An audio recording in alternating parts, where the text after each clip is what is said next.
وكفى وسلام على عباده الذين اصطفى أما بعد فأعوذ بالله من الشيطان الرجيم بسم الله الرحمن الرحيم إنهم فتية آمنوا بربهم وزدناهم هدى وربطنا على قلوبهم إذ قاموا فقالوا ربنا رب السماوات والأرض لن ندعو من دونه إلها لقد قلنا إذا شططا رب اشرح لي صدري ويسر لي أمري واحلل عقدة من لساني يفقه قولي سبحانك لا علم لنا إلا ما علمتنا إنك أنت العليم الحكيم اللهم صل على محمد في أول كلامنا اللهم صل على محمد في أوسط كلامنا اللهم صل على محمد في آخر كلامنا صدق الله العظيم. محترم دینی بھائیوں، قرآن کریم کی سورہ کہف کی ایک دو آیتیں آپ کے سامنے پڑھی گئی ہے. میں نے گزشتہ جمعہ یہ کہا تھا کہ اللہ تعالیٰ نے قرآن کریم میں غار والوں کا قصہ بیان کیا ہے اور ہمارے نبی نے فرمایا ہے کہ جو آدمی جو مسلمان سورہ کہف کی تلاوت کرے گا اللہ تعالیٰ اسے دجال کے عظیم فتنے سے اللہ بچائیں گے. پھر میں نے کہا تھا کہ سوال یہ ہے کہ سورہ کہف کے پڑھنے سے دجال کے فتنے سے کیسے بچایا جائے گا اور کیا ان کے درمیان ربط ہے. پھر اس کا جواب دیا گیا تھا کہ ان لوگوں کا جو قصہ بیان کیا گیا ہے غار والوں کا، وہ قصے کے اندر یہ راز پوشیدہ ہے. ان کی صفات کو جاننے کے بعد ہمیں یہ معلوم ہوتا ہے کہ ایسی صفات اگر ہم اپنے اندر پیدا کریں گے، ان غار والے نوجوانوں کی صفات اپنے اندر پیدا کریں گے تو ہم دجال جیسے فتنوں کا مقابلہ کر سکتے ہیں. یہ ہمارے نبی بتانا چاہتے ہیں. اور دنیا کے اندر آپ دیکھتے ہیں جان کی حفاظت کے لیے کیا کیا انتظامات ہوتے ہیں. ابھی کچھ سال پہلے کورونا وائرس آیا تھا. وہ وائرس سے بچنے کے لیے پوری دنیا کو خاموش کر دیا گیا. سارے کاروبار بند، دکان بند، فیکٹریاں بند، حتیٰ کہ مسجدیں بھی بند، مدارس بند، کالج اسکول بند اور گھر سے باہر نکلنے پر پابندی. کیوں؟ جان کی حفاظت کا مسئلہ ہے. وہ ایک بہت معمولی وائرس، اس کی وجہ سے جان جا سکتی ہے. اس کے لیے پوری دنیا کے اندر سب کچھ بند کر دیا گیا. ہمارے ملک کے اندر بھی ہم نے دیکھا گھر سے باہر نکلنا مشکل ہو گیا. تو جان کی حفاظت کے لیے دنیا کے اندر لوگ کیا کیا کرتے ہیں. آج دنیا میں کتنے ہاسپٹل ہیں، کتنے ڈاکٹر کام کر رہے ہیں، دواؤں کی کتنی کمپنیاں کام کر رہی ہیں. یہ سب جو ہو رہا ہے وہ ہماری جان کی حفاظت کے لیے. لیکن مسلمانوں کے پاس ایک نعمت ہے اور وہ نعمت جان سے بھی زیادہ قیمتی ہے. وہ ہے، اس کا نام ہے ایمان. یہ ایمان جان سے زیادہ قیمتی ہے. جان چلی جائے کوئی مسئلہ نہیں، لیکن اگر ایمان چلا جائے گا تو پھر ہمیشہ ہمیشہ کی جہنم میں جلنا ہے. تو اس لیے آپ اس مضمون کو اچھی طرح سمجھ لیجئے کہ پورے قرآن کریم کے اندر مختلف انداز سے اللہ نے ایمان کو بچانے کا حل اور راستہ بتایا ہے. ایمان کو بچا کر اللہ کے دربار میں لے جانے کی تدبیر اللہ نے بتایا ہے. جیسے دنیا کے لوگ اور ڈاکٹرز جان بچانے کے لیے بہت کچھ کرتے ہیں، سکھاتے ہیں، تو یہ قرآن کریم یہ اسی لیے اتارا گیا ہے کہ ہم اپنے اندر ایمان کیسے داخل کریں، پھر اس کی حفاظت کیسا کریں اور اسے کس طرح بچا کر اللہ کے دربار میں لے جائیں۔ اسی کے لیے اللہ تعالیٰ نے ان غار والوں کا قصہ قرآن کریم میں بیان فرمایا، جس کا مقصد یہ ہے کہ ان لوگوں کی صفات سنو، ان کی قربانیوں کا ذکر سنو، ان قربانیوں کے بعد جو اللہ کی طرف سے انعامات کی بارش ان پر ہوئی، اس کو سن کر اپنے اندر بھی ایسا ہی مضبوط ایمان پیدا کرو، تب جا کر ہم اپنے ایمان کی حفاظت کرنے والے بنیں گے اور ہماری دنیا اور آخرت کامیاب ہوگی۔ گزشتہ جمعہ یہ اصحاب کہف والوں کا قصہ بہت کم وقت میں مختصر بتایا گیا تھا، بات پوری مکمل نہیں ہوئی تھی، لیکن یہ مضمون بہت اہم ہے، اس لیے آج میں انہی کے نوجوانوں ہی کے قصے کو کچھ اور تفصیل کے ساتھ اور مزید کچھ باتیں چھوٹ گئی تھی ان کو آپ کے سامنے رکھنا چاہتا ہوں، تاکہ ان کے قصے کے اندر جو ان کی صفات موجود ہیں وہ ہم اپنے اندر اچھی طرح پیدا کرنے میں کامیاب ہو جائیں اور ہم دجال جیسی عظیم طاقت سے مقابلے کرنے کی طاقت اپنے اندر پیدا کر سکیں۔ اللہ تعالیٰ نے قرآن کریم میں ان کے قصے کے بارے میں کچھ باتیں بتائی ہیں۔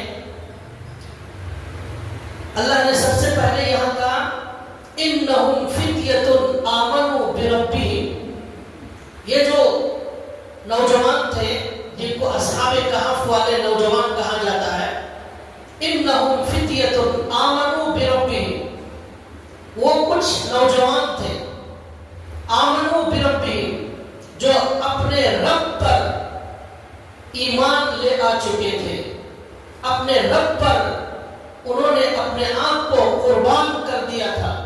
ایمان کا ترجمہ کیا ہے؟ ایمان کا مطلب یہ ہے اپنے آپ کو اپنے پیدا کرنے والے خالق پر قربان کر دینا۔ اس لیے اس کا ترجمہ یوں بھی کر سکتے ہیں، وہ غار کے کچھ نوجوان ایسے تھے، انہوں نے اپنی جوانی کو، اپنے وقت کو، اپنی صلاحیتوں کو، اپنے جذبات کو اپنے پیدا کرنے والے پروردگار پر انہوں نے قربان کر دیا تھا۔ فتیہ کا لفظ لایا اللہ تعالیٰ، وہ نوجوان تھے۔ اس میں نوجوانوں کو قرآن کریم ابھار رہا ہے اور یہ بتایا جا رہا ہے کہ تمہیں بھی ایسے ہی نوجوان بننا ہے۔ کیسے نوجوان؟ اپنے رب پر قربان ہونے والے، دولت پر قربان ہونے والے، مال پر قربان ہونے والے، دنیا پر قربان ہونے والے، ایسے نوجوان دجال کا مقابلہ نہیں کریں گے۔ اپنے رب پر قربان ہونے کی جو صفات، جو صلاحیت پیدا کریں گے، وہ دجال کا مقابلہ کریں گے، دنیا کے اندر ہر کفر کا مقابلہ کریں گے، ہر باطل کا مقابلہ کریں گے۔ وہ بھی نوجوان تھے، ہم بھی نوجوان ہیں، اور انہوں نے کیا کیا اور ہم کیا کر رہے ہیں، یہ آیت ہمیں بتا رہی ہے۔ تو اللہ نے کہا کہ انہم فتیۃ، نوجوانوں نے دنیا میں بہت بڑا انقلاب برپا کیا ہے، لیکن آج نوجوانوں میں وہ انقلاب، وہ صلاحیت، وہ طاقت ہمیں نظر نہیں آ رہی ہے۔ نوجوانوں کے بارے میں شکایتیں موصول ہوتی رہتی ہیں، بہت سارے نوجوان انہوں نے نشہ شروع کر دیا ہے، بہت سارے نوجوانوں نے الٹی سیدھے حرکتیں شروع کر دی ہیں، ان کے اندر جھوٹ آ گیا، ان کے اندر دھوکہ آ گیا۔ اللہ تعالیٰ اس آیت سے کہتے ہیں ان نوجوانوں سے ذرا سبق سیکھو، اللہ کو پسند آنے والے نوجوان ایسے۔ اور اکثر نبیوں پر پہل ایمان لانے والے بھی نوجوان ہی ہیں۔ تاریخ میں لکھا ہے کہ نوجوان ہی سب سے آگے بڑھ کر نبیوں کی دعوت کو قبول کرنے والے تھے۔ ہمارے نبی صلی اللہ علیہ وسلم پر ایمان لانے والے بھی اکثر نوجوان تھے۔ ہجرت جب اللہ کے نبی نے فرمائی تو لکھا ہے سب کالی داڑھی والے تھے، سوائے حضرت ابو بکر صدیق رضی اللہ تعالیٰ عنہ کے، ان کے کچھ بال سفید تھے، بقیہ سب کالی داڑھی والے نوجوان تھے۔ تو نوجوان ہمیشہ اب ایمان کے معاملے میں اور اسلام کے لیے، اپنے اللہ کے لیے وہ آگے بڑھنے والے کا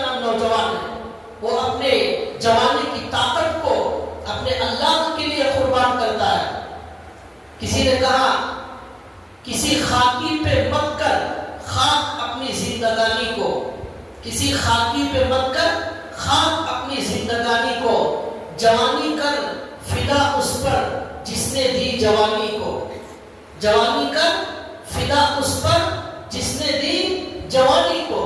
یہ جوانی، یہ ہمارے اندر جو گرمی ہے، یہ جو طاقت ہے، یہ جو جذبہ ہے، یہ نشے میں برباد کرنے کے لیے نہیں ہے، یہ اللہ کے لیے فنا کرنے کے لیے ہے، یہ اسلام کی ترقی کے لیے ہے۔ یہ طاقت اسی نوجوانی سے، انہی نوجوانوں میں سے صلاح الدین ایوبی پیدا ہوئے۔ انہوں نے بیت المقدس کو عیسائیوں کے گلے میں ہاتھ ڈال کر چھین لیا تھا، اور اکیلے اپنی خداداد صلاحیتوں اور اللہ کی توفیق کے ذریعے سے انہوں نے عیسائی لوگ جو 90 سال سے بیت المقدس پر قابض تھے ان کو وہاں سے بھاگنے پر مجبور کر دیا تھا۔ 10-10 روپے دے کر عیسائی وہاں سے بھاگ رہے تھے۔ انہوں نے کہا 10 روپے دو اور یہاں سے نکلو، تو سب 10-10 روپے دے کر وہاں سے نکل رہے تھے۔ یہ صلاح الدین ایوبی کا واقعہ آپ کے سامنے بتایا گیا۔ یہ بھی نوجوان تھے، تو اللہ کہتے ہیں کہ نوجوانوں نے کیا کیا کارنامے انجام دیے دنیا کے اندر، مگر آج ہمیں وہ نوجوان نظر نہیں آ رہے۔ وہ راتوں کو اللہ کو پکارنے والے نوجوان، اللہ کے ذکر میں لذت حاصل کرنے والے نوجوان، اللہ کے عشق میں زندگی گزارنے والے نوجوان۔ تو لہذا اللہ نے کہا انہم فتیۃ آمنوا بربہم۔ دیکھو میرے نوجوان کیسے ہوتے ہیں۔ اللہ نے کہا اصحاب کہف والوں کو مثال دی، یہ ہے نوجوان کہلانے کے لائق۔ انہم فتیۃ آمنوا بربہم، اور انہوں نے کیا قربانی دی، ان نوجوانوں نے کیا کارنامہ تھا، اللہ نے اس کا ذکر فرمایا۔ بادشاہ ان کا دشمن، ان کا ملک ان کا دشمن، حکومت ان کی دشمن، ان کے اپنے قبیلے والے، ان کے خاندان والے، ان کے رشتہ دار سب دشمن بن گئے، اور ان کے اڑوس پڑوس کے لوگ دشمن بن گئے۔ دوستوں نے رشتہ توڑ لیا، اپنوں نے ان کا ساتھ چھوڑ دیا، اور سب الگ ہو گئے۔ سوسائٹی میں اب رہنے کے لیے کوئی جگہ نہیں تھی۔ کیوں؟ انہوں نے کیا گناہ کیا تھا، ان کا کیا جرم تھا؟ قرآن کہتا ہے قالوا ربنا رب السماوات والارض، انہوں نے کہا ہمارا پروردگار تو وہی اللہ ہے جو آسمانوں کا، جو زمین کا پیدا کرنے والا ہے۔ لن ندعو من دونه الها لقد قلنا اذا شططا۔ کسی بھی ماحول میں، کسی بھی حکومت کے زمانے میں اور کسی بھی دور میں ہمارا ایک ہی اعلان ہے، وہ یہ ہے کہ ہم صرف ایک سچے اللہ کی عبادت کریں گے، اس کے علاوہ ہم کسی معبود باطل کے سامنے جھکنے والے نہیں۔ لن ندعو من دونه الها، کسی اور کو ہم ماننے والے ہی نہیں ہیں۔ چاہے آپ کتنی بھی طاقت استعمال کرو، ہمیں جیلوں میں ڈالو، ہمیں دھمکیاں دو، ہمارے خلاف سازشیں کرو، لیکن ہم اللہ کے علاوہ کسی کو ماننے والے نہیں۔ انہوں نے پورے معاشرے میں اعلان کر دیا، اور یہ نوجوان کسی سے ڈرنے والے نہیں تھے۔ اللہ کے مقابلے میں یہ اللہ کے لیے شہید ہو جانا، اللہ کے لیے مر مٹنا اپنی سب سے بڑی سعادت سمجھتے تھے۔ صحابہ اکرام دعا کرتے تھے شہادت کے لیے۔ ایک صحابی نے دعا کی، یا رسول، یا اللہ، میں ابھی جنگ میں جا رہا ہوں، ایک دشمن کو میرے اوپر مسلط کر دیجئے، اے اللہ وہ مجھے قتل کر دے، میری اس کی لڑائی ہو، وہ مجھے قتل کر دے، اور میری ناک کاٹ دے، میرے کان بھی اللہ وہ میرا دشمن میرے کاٹ دے، اس طرح میرے ٹکڑے ٹکڑے آپ کے راستے میں میرے ہو جائیں، یہ میں آپ سے دعا کرتا ہوں۔ دعا قبول ہو گئی۔ جنگ ہونے کے بعد ان صحابی کو دیکھا گیا کہ ان کی ناک ایک درخت پر لگی ہوئی، ان کے کان ایک اور ایک جگہ لگے ہوئے، اعضاء کٹے ہوئے ہیں۔ تو ان کو ایک اور صحابی بھی ان کے ساتھ تھے، انہوں نے ان کی دعا سنی تھی۔ انہوں نے کہا دیکھو انہوں نے یہ دعا کی تھی، اللہ نے ان کی دعا قبول کر لی، اور انہوں نے یہ کہا تھا کہ کل قیامت کے دن اللہ پوچھیں گے کہ کیا کیا تم نے دنیا میں، اور تمہاری یہ ناک کان سب کیا ہوئے؟ شہید اسی حال میں اٹھایا جائے گا، تو میں کہوں گا اللہ یہ سب آپ کے ہی راستے میں شہید ہو گئے، اس طرح میں آپ کے لیے قربانی دے کر آیا ہوں۔ تو اللہ ان کو کیسا اجر دینے والے ہیں، کیا کیا دینے والے ہیں، کیسے انعامات کی بارش کرنے والے ہیں، اس کا کوئی تصور نہیں کر سکتا۔ تو ایمان والے صحابہ اکرام کے اندر ایسا جذبہ تھا۔ تو ہم سے ان حالات میں جان نہیں مانگی جا رہی ہے، اور آپ کو اپنے سارے لوگوں کو چھوڑنے، گھر بار چھوڑنے کا حکم نہیں دیا جا رہا ہے۔ ہمیں یہ حکم دیا جا رہا ہے کہ غار والوں نے اپنے گھر کو چھوڑا، اپنے جائیداد کو چھوڑا، اپنے اللہ کے لیے، اپنے دین کے لیے انہوں نے اپنی حکومت کے بادشاہ کے دربار میں کھڑے ہو کر یہ صاف اعلان کر دیا کہ ہم تو کسی معبود باطل کے سامنے جھکنے والے نہیں، ایک اللہ کی ہم عبادت کرنے والے، یہ صاف اعلان کر دیا۔ ہم اپنے ملک کو نہیں چھوڑ سکتے، اپنے گھروں کو نہ چھوڑیں، اپنوں کو نہ چھوڑیں، کم سے کم جھوٹ چھوڑ دیں، نشہ چھوڑ دیں، دھوکہ چھوڑ دیں، گناہوں کو چھوڑ دیں، اور ہم جیسے چاہتے ہیں اللہ ہم ویسے بن جائیں، لیکن ہم وہ بھی کرنے تیار نہیں۔ اللہ کہتے ہیں انہم فتیۃ آمنوا بربہم، دیکھو ان نوجوانوں نے کیسی قربانی دی اور کیسا صاف اعلان کر دیا، دنیا پوری ان کی مخالف ہو گئی، یہاں تک کہ اب اس کے بعد اللہ تعالیٰ کہتے ہیں کہ ان کے سامنے ایسی خطرناک آزمائش آ گئی کہ اب صرف دو آپشن ان کے سامنے بچے۔ کیا؟ قرآن کہتا ہے انہم ان یظہروا علیکم یرجموکم او یعیدوکم فی ملتہم ولن تفلحوا اذا ابدا۔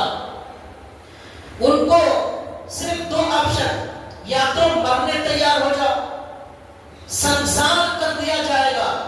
وہ نوجوان اگر ایمان پر قائم رہتے ہیں، سنسار کے معنی کیا؟ رجم، عربی میں لفظ آتا ہے رجم، رجم کے معنی پتھروں سے مار مار کر ہلاک کر دینا، پتھروں سے مار کر ہلاک کر دینا۔ تو ان کے سامنے دو آپشن تھے، بادشاہ نے اعلان کر دیا تھا کہ ان کو پتھروں سے مار کر قتل کر دیا جائے گا اگر یہ لوگ ایمان نہیں چھوڑیں، اور یا نہیں انہم ان یظہروا علیکم یرجموکم او یعیدوکم فی ملتہم، یا نہیں تو ان کو اپنی جان بچانے کے لیے اور مرنے سے بچنے کے لیے ان کو ایمان چھوڑ کر مرتد ہونا پڑے گا، یا تو جان گواؤ یا نہیں تو مرتد ہو جاؤ، جان بچانا ہے مرتد ہو جاؤ۔ یہ دو ہی آپشن تھے، اتنی سخت آزمائش تھی۔ اب انہوں نے نوجوانوں نے کہا کہ اگر مرتد ہو جائیں گے، اللہ کو چھوڑ دیں گے، وَلَن تُفْلِحُوا إِذًا أَبَدًا، ہرگز کبھی بھی کامیاب نہیں ہو سکتے۔ جو مرتد ہو گیا وہ سب سے بڑا ناکام، سب سے بڑا بدنصیب۔ تو ایمان والا اور عمل صالح والا اللہ کی نظر میں کامیاب ہے، باقی کوئی کامیاب نہیں، ہرگز کامیاب نہیں ہو سکتے۔ اس لیے ہمیں کسی قیمت پر مرتد نہیں ہونا ہے، ایک ایمان کو نہیں چھوڑنا ہے۔ ایسا مضبوط ایمان تھا ان کے اندر، ایسا مضبوط ایمان ہم اپنے اندر پیدا کریں گے تب ہم دجالی فتنوں سے مقابلہ کریں گے۔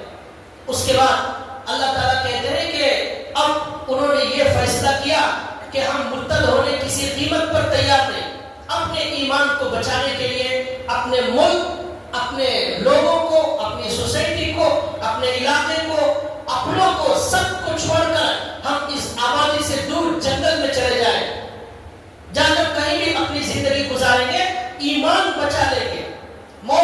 مرتد ہونے کی حالت میں موت آ جائے، اس سے بڑا بدنصیب، اس سے بڑا ناکام کوئی نہیں، ہزاروں سال جہنم میں جلنا پڑے گا۔ اب انہوں نے یہ فیصلہ لیا ایمان کو بچانے کے لیے۔ چنانچہ اب قرآن کریم کہتا ہے کہ اب یہاں سے اتنی بڑی آزمائش ان کے اوپر، اتنے بڑے حالات ان کے اوپر، ایمان اگر بچانا چاہیں بدترین سے بدترین ماحول میں بھی ایمان بچا سکتے، وہ اللہ نے یہاں سکھایا ہے۔ بہت غور سے ایک ایک بات ان واقعے کی سننے کی ہے. ایمان لوگ کہتے ہیں آج نوجوان ماحول پورا بڑا خراب ہو گیا ہے, ہم اپنے ایمان کو نہیں بچا سکتے, گناہوں سے بچ نہیں سکتے, اور گناہ ہمارے ہر جگہ گناہ ہی گناہوں کا ماحول ہے. عورتیں کہتی پردہ نہیں کر سکتے, تو اللہ نے کہا بدترین سے بدترین ماحول میں بھی بچانے والوں نے اپنے ایمان کو بچایا ہے. ایمان پر ثابت قدم رہنے والے ثابت قدم رہے ہیں, ان کو ماحول ان کو متاثر نہیں کر سکتا, حالات ان کو متاثر نہیں کر سکتے, وہ ہر حال میں قرآن اور حدیث سے چمٹے ہوئے رہتے ہیں, اپنے اللہ سے رشتہ مضبوط کرتے ہیں. چنانچہ اللہ نے ان کی مثال دی, اور اس کے بعد اللہ کہتے ہیں ان کی ایسی عظیم قربانی کے بعد, اس فیصلے کے بعد کہ ہم اللہ کے لیے سب کچھ چھوڑ کر چلے جائیں. دیکھو اللہ کے لیے صحابہ نے جو سب سے بڑی قربانی دی وہ ہے اپنی جان کی قربانی. دوسرے نمبر پر جو سب سے بڑی قربانی ہمارے صحابہ نے اور ہمارے نبی نے دی, اس کا نام ہے ہجرت. یعنی سب کچھ چھوڑ کر مکے سے ہمارے نبی اور صحابہ مکہ چھوڑ کر مدینہ چلے گئے. وہاں ان کے مکانات تھے, مکے میں ان کے باغات تھے, ان کی جائیداد تھی, ان کا خاندان تھا, ان کی بچپن کی یادیں تھی. ہمارے نبی جب مکے سے نکلے, مکے سے نکل کر جب ہجرت کرنے والے تھے, اس وقت ہمارے نبی کعبے سے نکل کر جاتے ہوئے, ہجرت کرتے ہوئے کعبے کو دیکھ کر اللہ کے نبی رونے لگے, اور ہمارے نبی نے کہا اے کعبہ میں تجھے ہرگز نہ چھوڑتا, میں چھوڑ کر تجھے یہاں سے کبھی نہ جاتا. یہ سرزمین اور یہ جگہ مجھے پوری دنیا میں سب سے زیادہ پسندیدہ ہے, میں ہرگز نہ چھوڑتا, لیکن مجھے ان لوگوں نے مجبور کر دیا. میں اپنے اسلام اور اپنے ایمان کی ترقی کے لیے, لوگوں کے اندر دین کی دعوت کے لیے مجبوری میں تجھے چھوڑ کر جا رہا ہوں. کتنا غم ہمارے نبی کو ہوا ہوگا. سننا بڑا آسان ہے, لیکن جب یہ کسی پر گزرتی ہے تب معلوم ہوتا ہے کتنی بڑی تکلیف ہوتی ہے اس کے اندر. تو لہذا اس طرح ایمان کے اندر مقابلہ کرنے والے ڈٹ جاتے ہیں دشمنوں کے سامنے, اپنی جان کی کوئی پرواہ نہیں کرتے.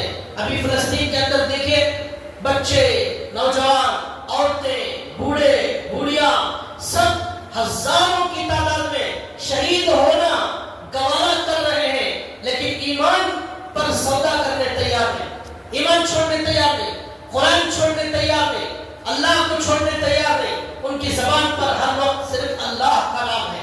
اے اللہ آپ راضی ہیں, ہمیں کوئی پرواہ نہیں. ہمارے نبی کو جب طائف میں پتھر پھینک کے جا رہے تھے, ہمارے نبی کے بدن سے خون نکل رہا تھا اور چلنا مشکل ہو گیا, جوتوں میں خون بھر گیا طائف کے میدان میں. اس وقت ہمارے نبی نے ایک جملہ, ایک دعا فرمائی, ان لم تکن ساخطا علی فلا ابالی. اللہ اگر آپ ناراض نہیں ہیں مجھے ان مصیبتوں کی کوئی پرواہ نہیں ہے. اللہ آپ ناراض نہیں ہیں مجھے ان مصیبتوں کی کوئی پرواہ نہیں. مصیبتیں چاہے جتنی آ جائیں برداشت ہے, لیکن اللہ آپ کی ناراضگی کی مصیبت میں برداشت نہیں کر سکوں گا. یہ ہمارے نبی کا پیغام تھا. تو یہی فلسطین کے اندر نظر آ رہا ہے. انہوں نے پوری دنیا میں اعلان کر دیا کہ ہمیں کھانا ملے یا نہ ملے, ہمیں گھر ملے یا نہ ملے, اور ہماری زندگی ملے یا نہ ملے, سب کچھ برباد کر دو. اب جتنے ہیں وہ بھی سب ختم ہو جائیں گے, لیکن جب تک آخری ہمارا بچہ بھی موجود ہے اس وقت تک دشمن کا مقابلہ کرتا رہے گا, اور کسی قیمت پر ایمان پر سودا کرنے کے لیے ہم تیار نہیں. یہ اصحاب کہف والے, ان کے نقش قدم پر, ہمارے نبی کے نقش قدم پر, صحابہ کے نقش قدم پر, ہمارے زمانے میں زندہ مثال یہ فلسطین والے ہیں. یہ اصحاب کہف کا قصہ یہ ہزاروں سال پرانا ہے.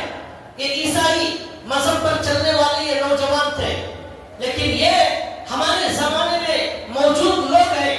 ہمارا بھی ماحول بڑا بدترین ماحول, گناہوں کا ماحول, نشے کا ماحول, ٹی ویوں کا ماحول, موبائل کا ماحول, فیس بک کا ماحول, ننگی اور تصویروں کا ماحول, بے حیائی کا ماحول, زنا کا ماحول, شراب کا ماحول. ایسے بدترین ماحول میں اصحاب کہف والے ایسے نوجوانوں کو اگر آپ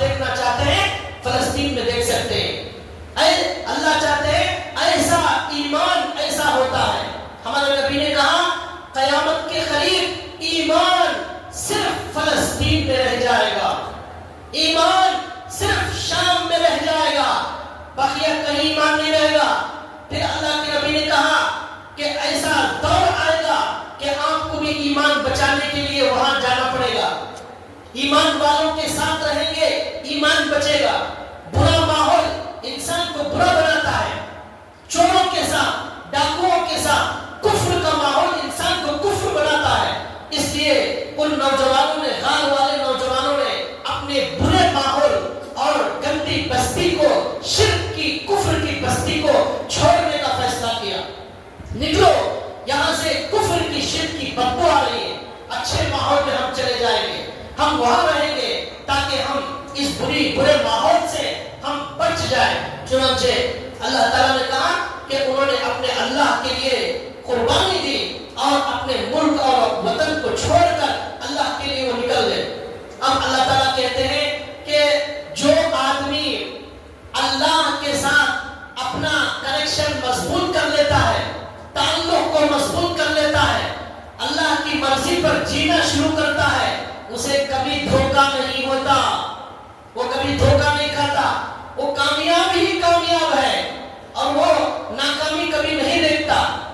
چنانچہ اب اللہ نے کہا کہ انہوں نے تو جو کرنا تھا وہ ان نوجوانوں نے اللہ کے لیے کیا، اللہ کے لیے جو کر سکتے تھے، جتنا ان کی طاقت تھی، جتنا ان کے بس میں تھا، انہوں نے وہ کام کیا، اور جو کر سکتے تھے اپنے ملک کو، بستی کو چھوڑنے کا وہ کام کیا۔ اب اللہ آگے کہتے ہیں اب سنو، اب سنو، اللہ نے دنیا میں ان پر کیسے کیسے انعامات کی بارش کر دی۔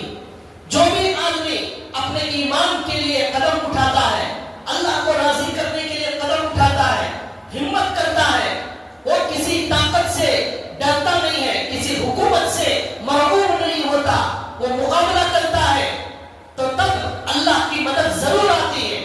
جیسا کہ آج بھی وقف بل کے خلاف سارے ہندوستان کے اندر آواز اٹھائی جا رہی ہے، ہمیں حکومت کا یہ فیصلہ منظور نہیں ہے، حکومت اپنی مرضی سے جو ایسا بل پاس نہیں کر سکتی جو ہماری مسجدوں کے خلاف ہوگا، جو ہمارے مدارس کے خلاف ہوگا، جو ہمارے قبرستانوں کے خلاف ہوگا۔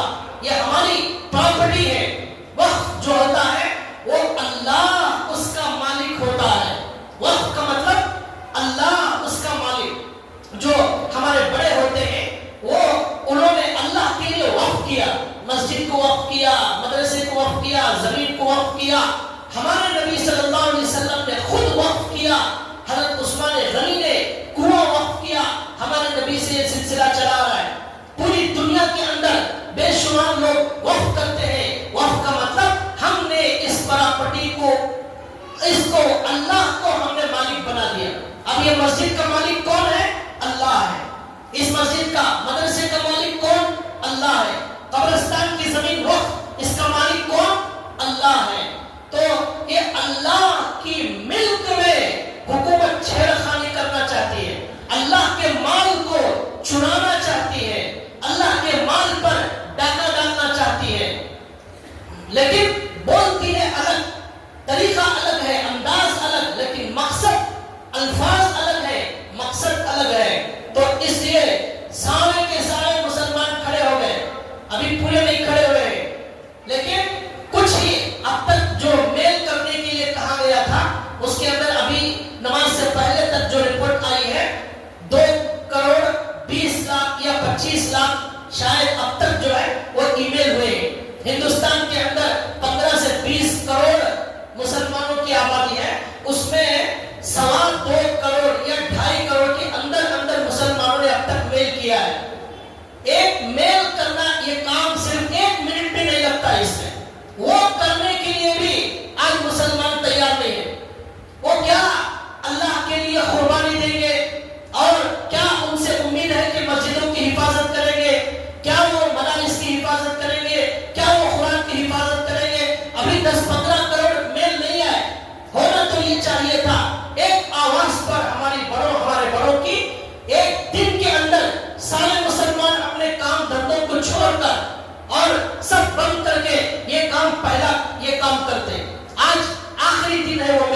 اپنے گھر والوں سے یہ کام کرائیں، اس کو معمولی نہ سمجھیں۔ اللہ کے ملک میں چرانے والے لوگوں کو سبق سکھانے کا یہ کام ہے۔ ہم جو کر سکتے وہی کرنا ہے۔ ہمیں ہر زمانے کے اندر اس طرح مقابلہ کرنا پڑے گا اور صاف صاف یہ اعلان کرنا پڑے گا کہ ہم جب تک اسلام کے ساتھ زندہ ہیں، اپنے ایمان کی حفاظت کے ساتھ ہم اس ملک کے اندر زندہ رہیں گے۔ ایمان کے تقاضوں پر وقتاً فوقتاً ہمیں عمل کرنا اور چلنا ہوگا، تب جا کر اللہ کی مدد آئے گی۔ ہم کچھ نہیں کریں گے، اللہ کی مدد نہیں آئے گی۔ اب ان نوجوانوں نے کیا کیا؟ اللہ کے لیے قربانی دی۔ اب وہاں سے نکل کر وہ بستی کو چھوڑ کر آگے چلے گئے۔ انہوں نے اپنا کام کر لیا۔ اب اللہ کی نعمتوں کی بارش ان پر شروع ہوگی۔ اب سنیے قرآن کیا کہتا ہے۔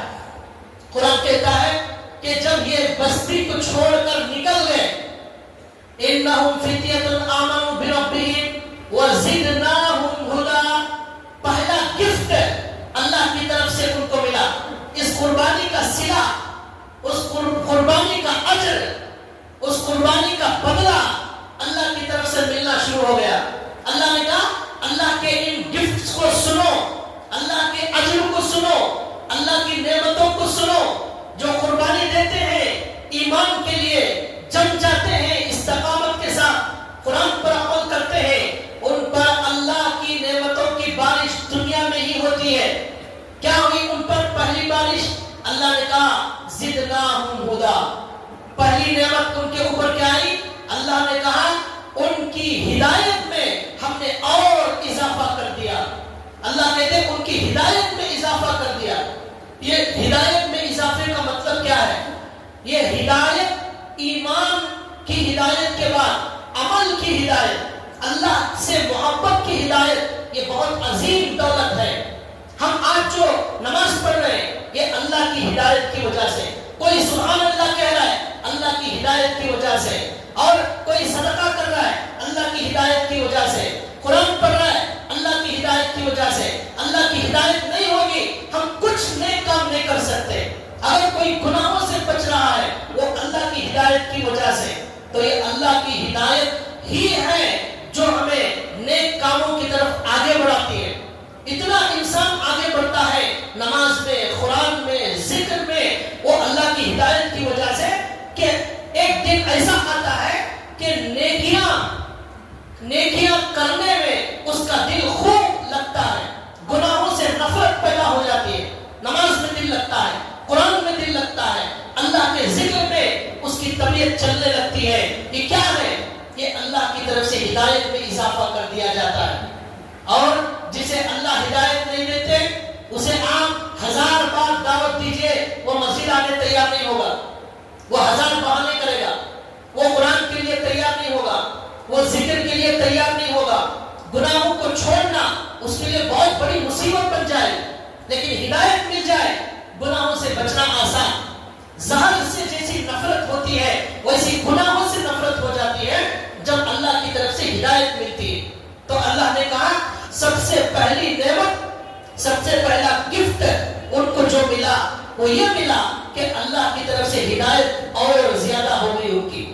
اس کی وجہ سے وہ خوب اللہ کی محبت میں لذت حاصل کرنے لگے، اللہ کا ذکر کثرت سے کرنے لگے، اللہ کو بہت یاد کرنے والے بندے بن گئے، اللہ کے پسندیدہ راستے پر چلنا ان کے لیے آسان ہو گیا۔ یہ پہلا گفٹ ان کو ملا۔ اس کے اندر بظاہر کچھ نظر نہیں آتا، دل کے اندر اللہ کی محبت کے اندر خوب اضافہ ہو جاتا ہے۔ ذکر کے بغیر دل کو سکون نہیں ملتا، نماز پڑھے بغیر دل کو سکون نہیں ملتا، نماز چھوڑیں گے بے قراری ہو جاتی ہے۔ اس کا نام ہے زدناہم ھدی، اللہ کی طرف سے ہدایت ان کو اضافہ کر دیا گیا۔ یہ پہلا انعام ان کو ملا۔ دوسرا انعام کیا ملا؟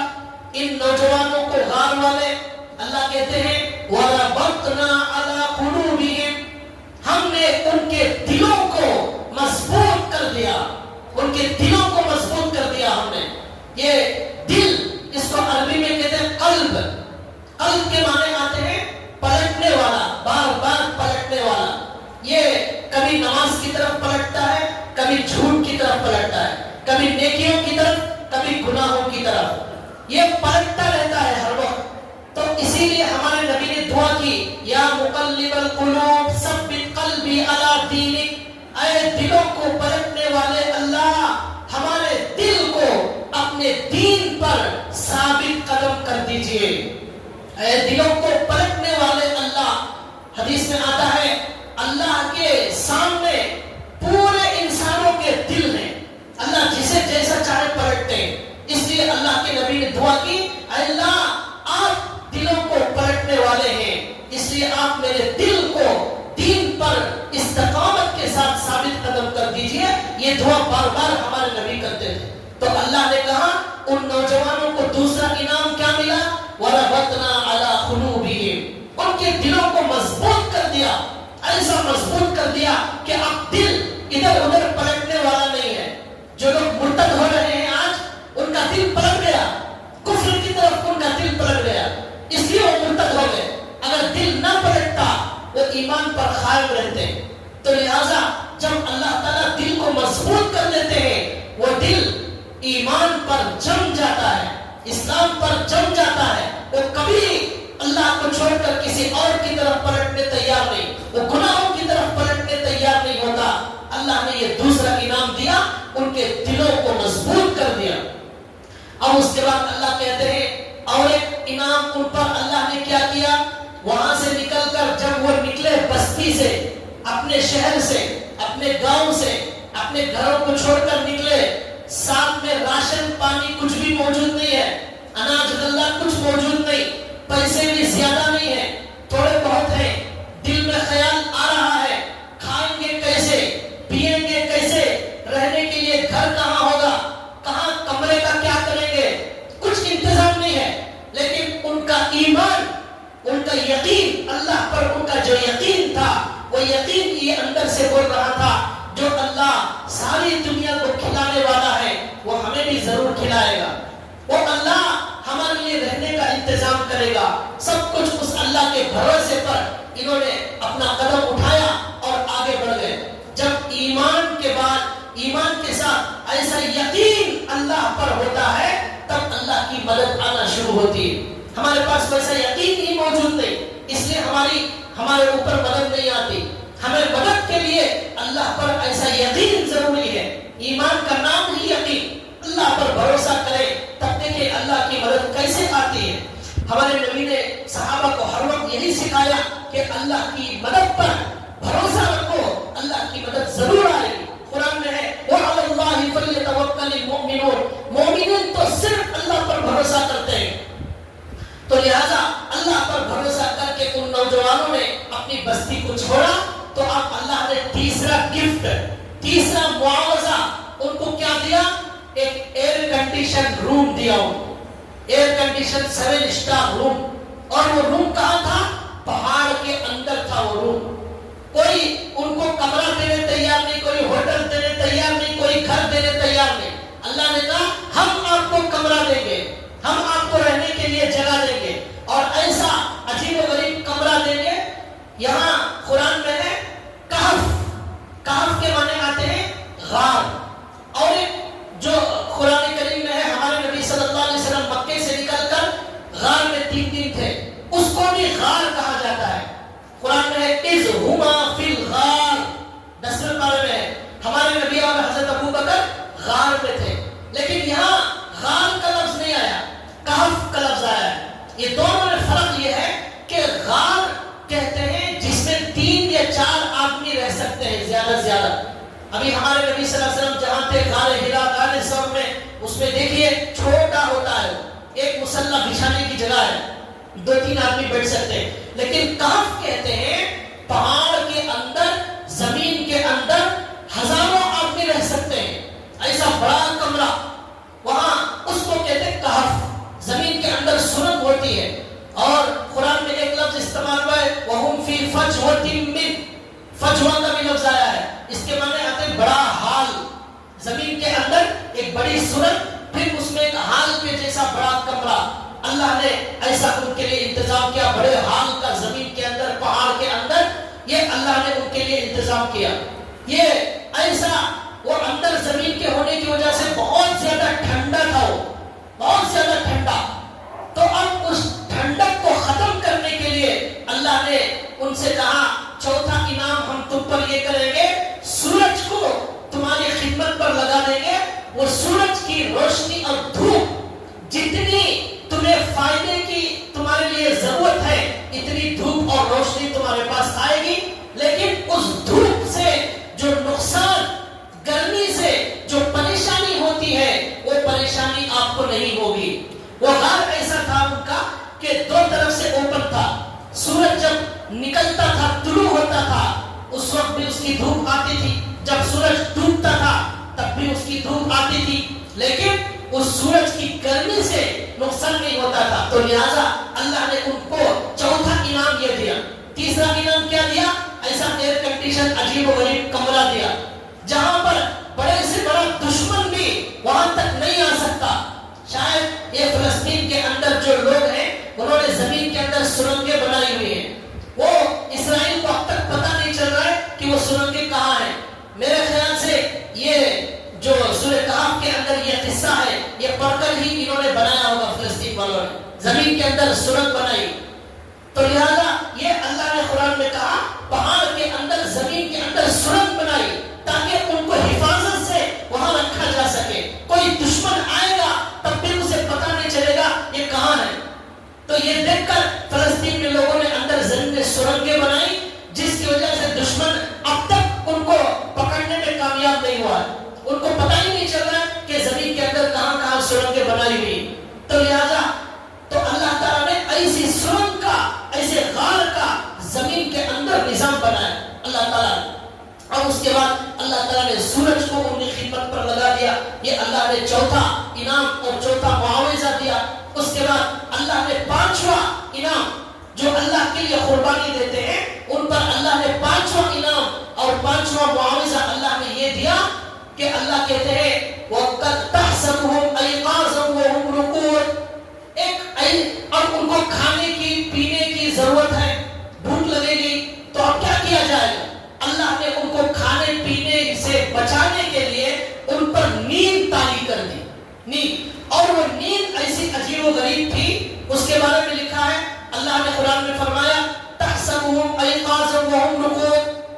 دیکھنے والا سمجھتا ہے کہ وہ جاگ رہے ہیں اس لیے کہ آنکھیں ان کی کھلی ہوئی.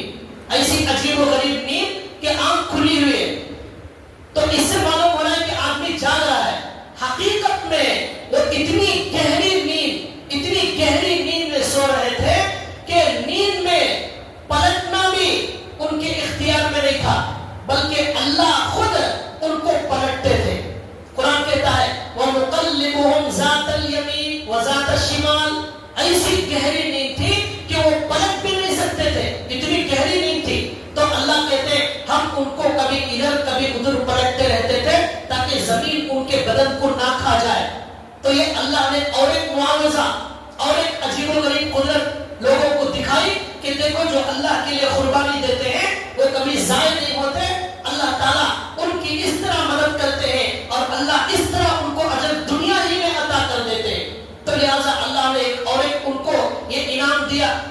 اس کے بعد ایسی نیند 309 سال تک اس غار میں وہ رہے. اور 309 سال غار میں قیام کی مدت ہے. اب سونے کا وقت اس میں کتنا ہے وہ اللہ جانتے ہیں. ہو سکتا ہے 2-4 سال اور ایسے ہی شروع میں کچھ سامان ہوگا، جاگتے ہوں گے یا کچھ مہینے جاگتے ہوں گے. بہرحال غار میں 309 سال تک وہ رہے. 309 سال کے بعد اللہ نے ان کو وہاں سے بیدار کیا.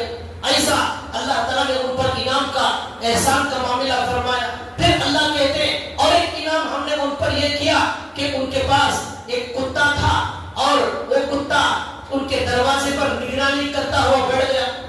جیسے کتا بیٹھتا ہے ایسا بیٹھ گیا. قلبهم باسط ذراعيه بالوسيط. ہاتھ ایسے رکھ کر کتا بیٹھ گیا. اب دیکھنے والے یہ سمجھ رہے ہیں کہ کتا نگرانی کر رہا ہے، اندر نہیں جا سکتے.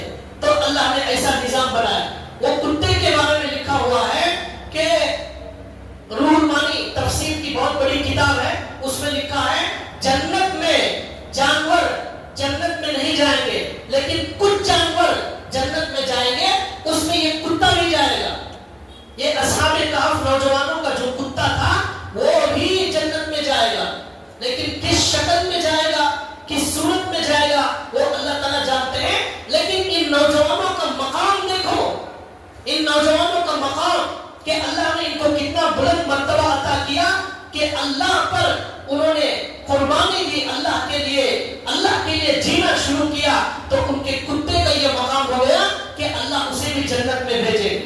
حضرت گنگوہی رحمۃ اللہ علیہ بہت بڑے عالم گزرے ہیں ہندوستان کے. ان کے بارے میں لکھا ہے کہ کسی کو جن وغیرہ آ جاتے تھے تو اصحاب کہف کے 7 نوجوانوں کے نام اور کتے کا نام لکھ کر وہ پرچی حضرت دیا کرتے تھے. تو جن اور اس طرح خبیث روحوں کی جو مصیبت ہوتی ہے وہ مصیبت ختم ہو جاتی تھی. ان کے ناموں کے برکت سے اللہ نے ان کو ایسا مقام عطا فرمایا. کیوں ملا ان کو؟ انہوں نے اللہ کے لیے قربانی دی تو اللہ نے یہ سارے انعامات دیے. اور آخر میں یہ بھی اللہ تعالیٰ نے ان پر ایک انعام یہ بھی کیا کہ قرآن جیسی عظیم کتاب میں، قرآن جیسی آخری آسمانی کتاب میں، ہمارے نبی صلی اللہ علیہ وسلم پر نازل ہونے والی کتاب میں ان نوجوانوں کا قصہ اتنی تفصیل کے ساتھ اللہ نے بیان فرمایا. یہ خود اللہ تعالیٰ کا ان پر کتنا بڑا انعام. اب وہ نوجوان مر کر ہزاروں سال ہو گئے لیکن آج بھی ان کا نام زندہ ہے. قرآن جو بھی پڑھیں گے ان کا ذکر سنیں گے، ان کا تذکرہ پڑھیں گے، اشش کریں گے کیسے یہ اللہ کے پیارے نوجوان تھے، کیسے اللہ نے ان کا مقام بلند فرمایا. اللہ تعالیٰ نے ان کا نام قرآن میں ذکر فرما دیا.